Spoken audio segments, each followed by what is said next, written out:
My name is Hashir. It's Gurmeet. My name is Rehan Ahmed Malik. And I studied abroad in 2023. Studied abroad in the United States. I was placed in Pennsylvania, Hanover. Buckeye, Arizona. Mukwonago, Wisconsin. It was not technically a choice, but like a competition that you kind of just apply for, and you just get selected, and then you know that you're one of the 45 students selected out of 5,000, and then the choice part sort of just goes away. I think I was influenced by my father because he also studied abroad when he was in his teenage, and afterward too. But that's the reason why I chose to study. So I was scrolling Facebook once, like in 2022, I think, and I just came across yes, and I just applied. I didn't think about it much. Why I chose to study abroad was mostly about broadening my horizons, getting to know about a new culture, how they live, how they go about their life, every day-to-day life. My host family consisted of two, my host mom and host dad, and there was a dog called, his name was Eddie, and there were two cats. I loved both of them. I think I'm an example of, things don't always go perfectly. For some exchange students, things rolled off perfectly, they had one host family.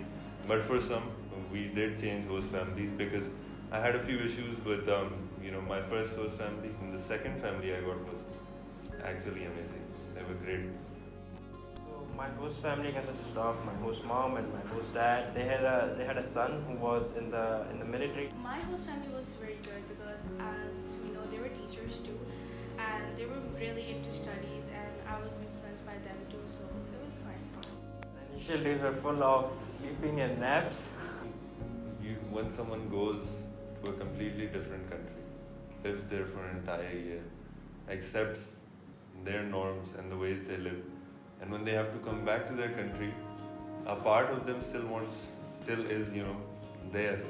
It hasn't come back yet, and I think that part of me is still alive. In America, everyone used to do their own work. Like my host parents used to cook, like both of them.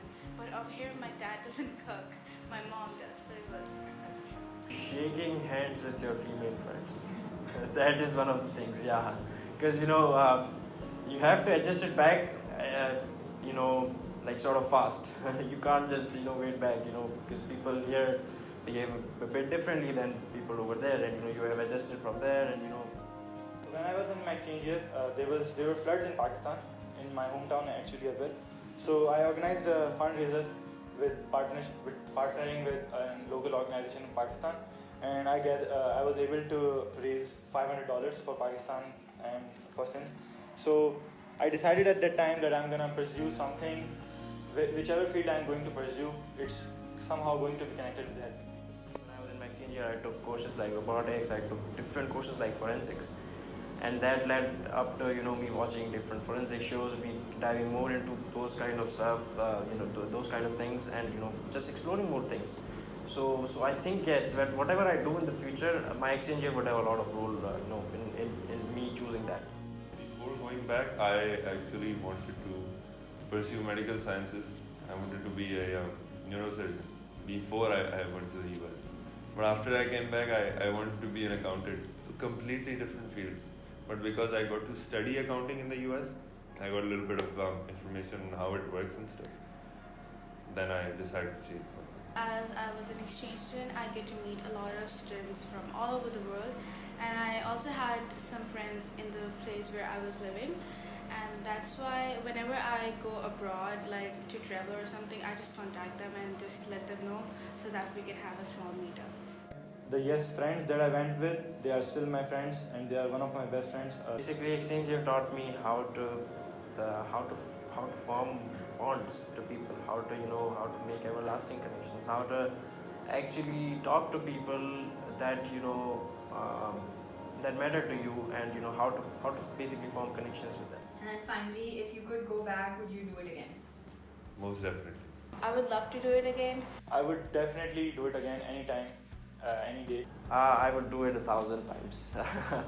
The experience is a once in a lifetime experience, and sometimes it feels like a dream. It doesn't really feel like it was real in the first place to begin with. because things here are much different than things there. And just to go through it all again, I would give up everything.